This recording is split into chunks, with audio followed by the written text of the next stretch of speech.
Министерот за економија Крешник Бектеши најави дека за една недела ќе дојде до промена на правилникот со кој домаќинствата и индустриските капацитети ќе може да му продаваат вишоци електрична енергија на универзалниот снабдувач. Во случајов EVN Home ќе биде должен да ги купува вишоците од соларните панели по цената на регулираниот пазар, односно по истата која ја купува од АДСМ.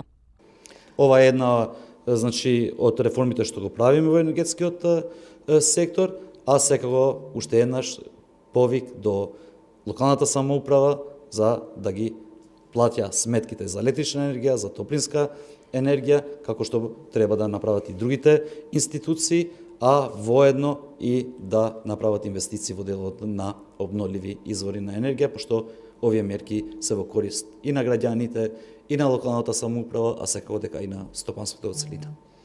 Министерот додаде дека ова е една од реформите што се прават во енергетскиот сектор, заради полесно справување со кризата во која се најде стопанството со неколкукратно повисоки цени на струјата, природниот газ и топлинската енергија.